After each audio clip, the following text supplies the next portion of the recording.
This week we're going to continue with our topic, turning defense into attack. And this week we were dealing with part two. And so I just want to welcome my friend and colleague Ed Hatton. And we look forward to listening to this next chapter, this next edition from you. Thanks, Ed. Thanks, Chuck. Uh, and I hope everyone gains some benefit out of listening to these. I'm sure there's lots of lessons here. The first part we talked last week in part one of this about your niche, about finding your niche where you were really expert in it. And there's a strange illustration of this, which comes from the island of Mauritius. Now, Mauritius was an idyllic tropical island, um, and frankly, that was so until the arrival of the sailors from various nationalities in a couple of centuries ago. And they did two things. They needed all the hardwood trees to build ships. So they cut down a lot of the trees, and they found a very fertile land in which they could grow sugarcane. And the world was deeply in need of sugar. So a lot of the land was planted with sugarcane and not many trees. And of course, this had a devastating effect on the local wildlife because they had massive habitat destruction and a lot of very interesting creatures, including the famous dodo, went extinct as a result of that.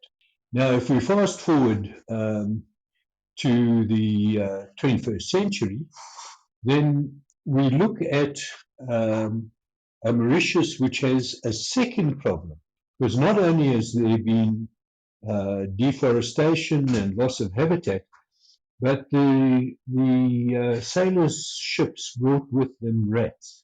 And rats had never colonized Mauritius, and neither had rabbits. And the sailors had a habit, whenever they made landfall, they'd put a pair of rabbits on shore, so that if they were ever shipwrecked there, there would be lots of rabbits to eat. But of course, the rabbits chewed up a lot of the infrastructure which the sugarcane had chewed up, and the rats chewed up pretty well everything.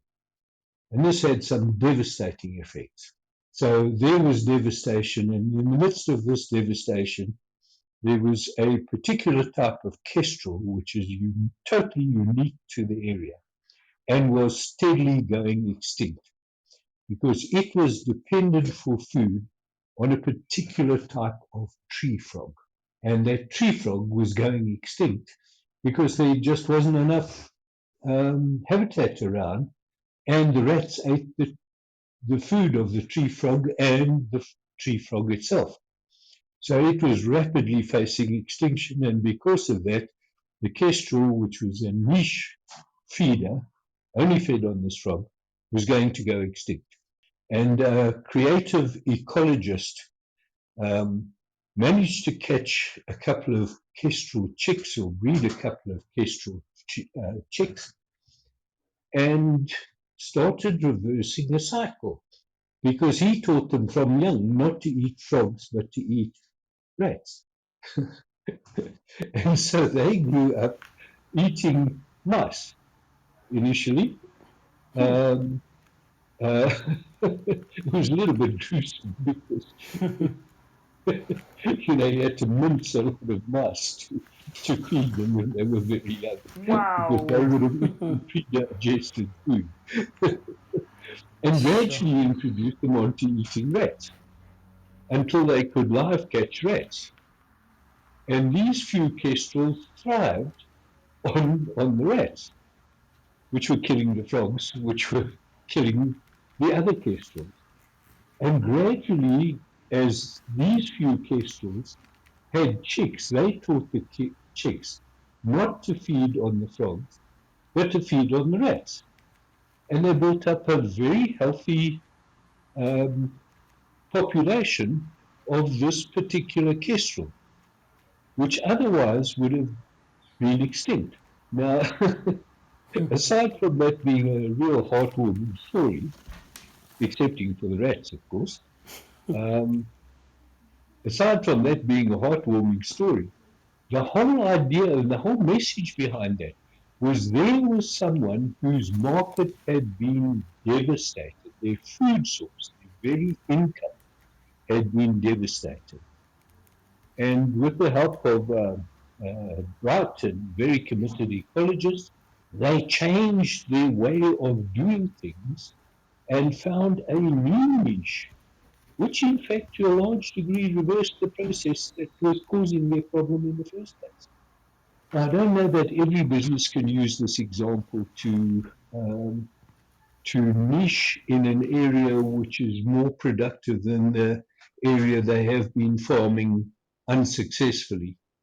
But a lot of businesses can.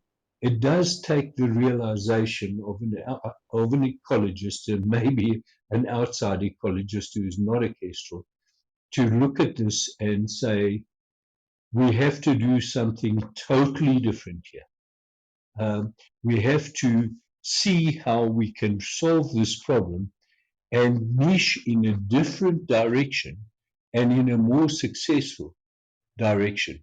And of course, these kestrels now had more food than they could ever deal with because of the burgeoning rat population in Mauritius. So I think a lot of businesses can do the same. Going from one area where everything was a scarcity into another area where everything was plentiful may not be as difficult as you think because the kestrel had hunting skills. It could hunt small creatures on the ground. And so it was a natural to be retrained to feed on a different food source, of which there were plenty. And happily, the story is, I think this has come off the endangered list, and I think they were down to about 20 breeding pairs at one time. So, there was a nice story behind that. But it has a business model, a business motto behind it as well. It has a message which says to a lot of people, when the horse is dying, you might want to get off and find another horse. And you need to sit back and think strategically, and perhaps you need the help of an outsider, a mentor, a coach, or something like that to assist you, a real strategist to assist you to think in that sort of direction. I'm not going to talk very much more about niches because we talked about this extensively last week, but we did touch on price last week, and I want to focus on price here because price is one of the most underutilized marketing tools. The original marketing teachings were of the four P's: the product, price, promotion, and place, the channel. Not widely used anymore, but price somehow even then was the least glamorous of all of those. The one that, nobody really cared too much about. And if you analyze most prices, the supplier will be pricing against competition. If they're let's say a trainer, they will look around and say, what is this sort of course cost in general terms, and price it roughly in the same area. Or alternatively, they will be pricing on a cost plus basis if they're in a more product based business. And then very typically, at some point in the dim distant past, an accountant did a calculation which said if we take the cost price of it and we add a certain markup to it, then we will be able to run the business and make a profit out of it. And usually that markup was rounded upwards. So, if it actually came to 22.5%, then the markup would be 30 or 35%. And typically that calculation has never been redone. So very typically, if you ask many, many businesses, and I'm sure if you ask a lot of people who will listen to this session, how do you work out your price? They will say on the cost plus basis.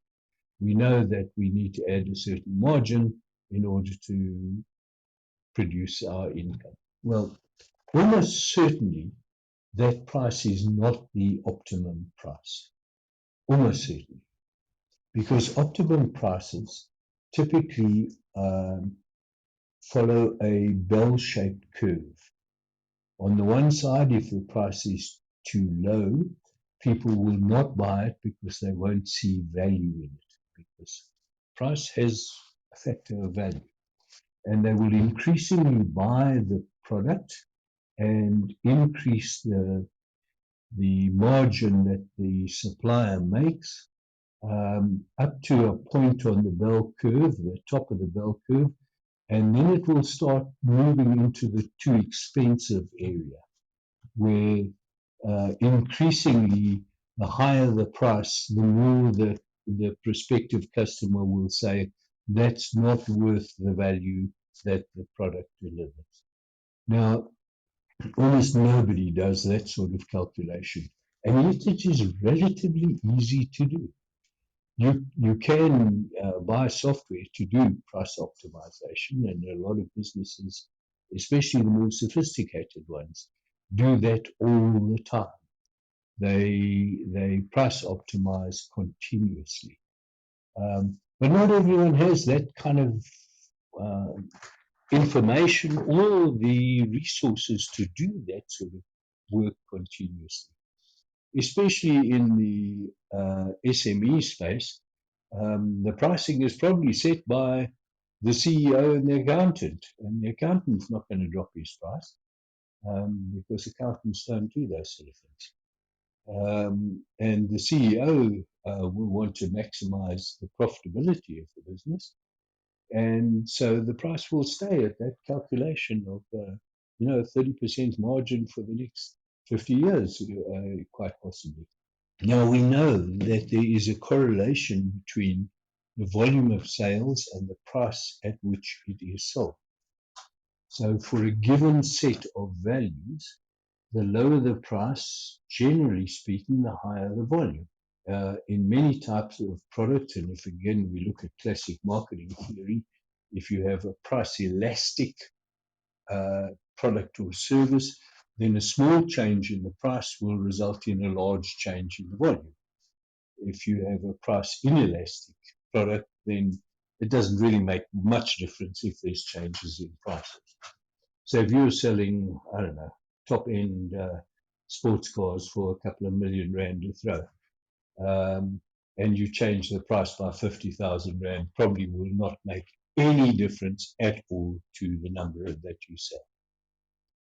On the other hand, if you're selling some sort of consumer good where it goes into a shopping trolley and people buy lots of them, then a small change in price can result in a big change in volume as people switch from other brands to yours. So you need to know what sort of product you're selling and how much reaction you're liable to get out of a change. And then you can do a simple spreadsheet and just do some calculations. If your goal is to make the maximum gross profit or margin out of this, then you can perform that calculation. If your goal is to make the highest market penetration, the highest number of sales, you can optimize for that. Those are simple spreadsheet calculations. Now, I often use in presentations, I use an example of a product where a small change in price and a small change in volume results in a doubling of net profit. And it's not hard to show those sort of figures. And so, I could only urge people to really look back at their prices and think about how they can use this price weapon to increase their well-being. It's too valuable a weapon to simply leave in the hands of the sales manager or the accountant or the individual salespeople to make up the price as they choose. You can do a lot better than that. And then we're only talking about single prices. Now, there are hundreds of other pricing strategies, but among the main ones are bundling prices, and I think we touched on this last week, where the vendor puts two or more products together into a bundle and prices them at a single price. Quite a valuable plan to increase the sales of the less favored products, which are nice to have, but people don't go out of their way to buy them. But if they're bundled with a product that they're buying all the time, and there's not a big price difference between that and the product on its own, you're probably going to buy it. And that will make a big difference to the volume of the least favorite product, which might be a very high margin product. That's the ideal bundle price. So people like the motor industry practice this very successfully. So you'll have the car, and you'll have a maintenance plan, and you will have a warranty, and then chucked into the bundle will be the high-priced items, all sorts of optional extras like types of paint or tinted glass or personalized number plates or something like that, which often carry enormous margins. So this is another way that you can up your income and up your sales volume by doing the bundled price, because it in fact disguises the price of the item that you're selling. It just goes back to often a monthly fee, as in the case of a motor car or a cell phone on a contract. It goes to a monthly fee which says you are buying the use of this product and all of the things that go with it for a certain fixed amount of money which you find affordable.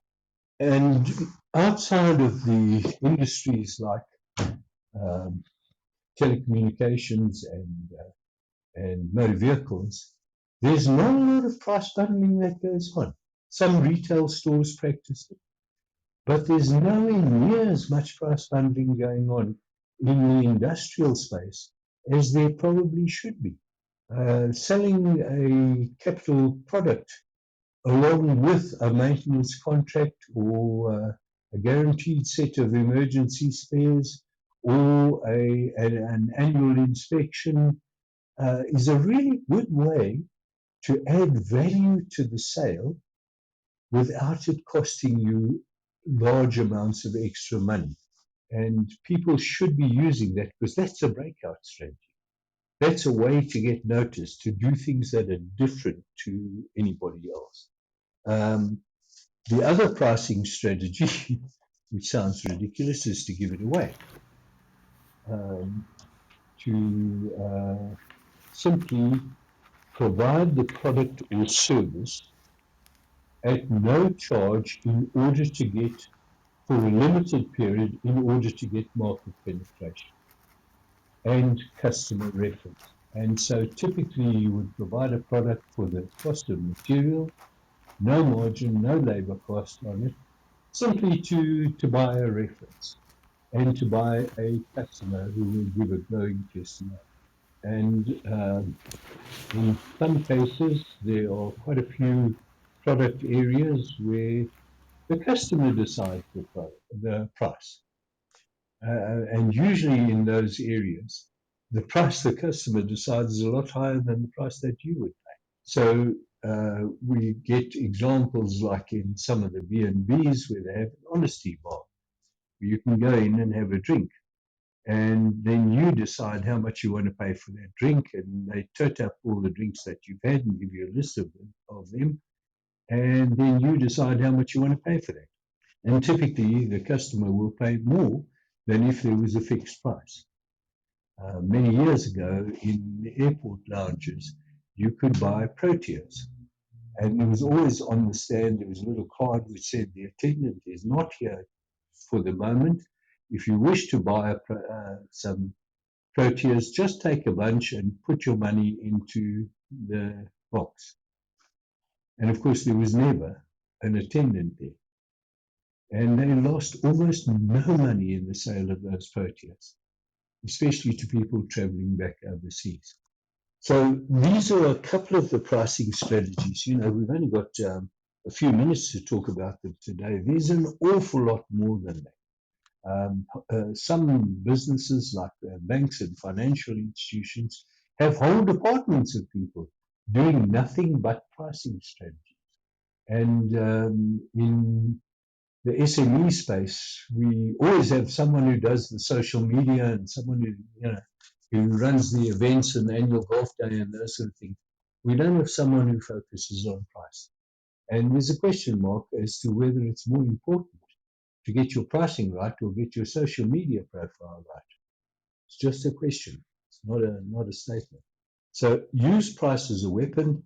And if you need more information about that, please contact either myself or our host, Jacques. Who will be happy to assist you in that regard. The other one that you need to seriously look at is the needs of your customers. And I think we're going to be talking about that in the next week, is really understanding the needs of your customers.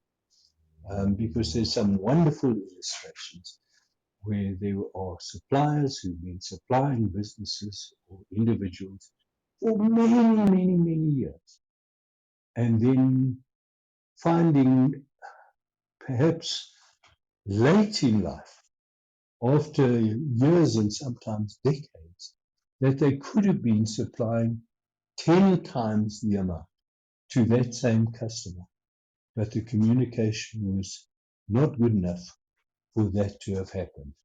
We'll talk about that a little bit next week. But the last one I want to touch on for today is a bit more of a fun one. It's the Trojan horse approach. And the Trojan horse says, if you want to break into a new customer or a new market, you go into the market and you essentially tell the prospective buyers you don't want their business, which is a bit of an unusual marketing strategy. So you recognize that they almost inevitably have their own suppliers, and they almost inevitably are pretty happy with their own suppliers. Otherwise, why would they be dealing with those suppliers? They would be dumb. So you go in there recognizing that they have their own suppliers, that their own suppliers are doing a great job, and they're very happy with their own suppliers. But their suppliers aren't perfect. And most people will acknowledge this. The suppliers aren't perfect, and they're part of the supply chain that they would prefer not to do. The dirty jobs, the ones which are difficult to get the supply item or get it delivered or get it installed or whatever. The ugly jobs, where the regular supplier simply wants to pull it off his shelf, put it in his delivery and send it to you. And so the Trojan horse strategy says, I don't want to displace your supplier. You're very happy with your supplier. I don't want to interfere with them. What I want to do is take a burden off them.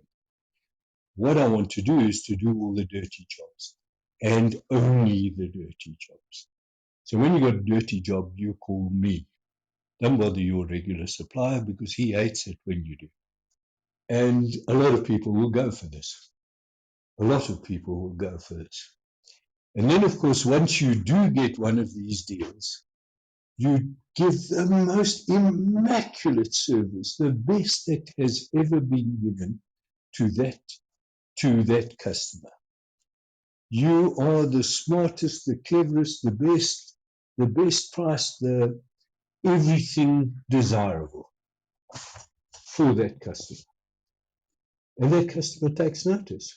And as it happens through time, gradually, your difficult ones become less and less difficult. And pretty soon you might be on equal footing with the supplier and perhaps even take over the account from them. Now, if this sounds like science fiction, let me tell you a story against myself. I was managing a very large and competent IT company, and we were being carved up by another company that I'd never even heard of in a very major customer that bought an enormous amount of IT goods and services, which had formerly been our own customer. And this worried me, and I said, look, we've got all the power in the world.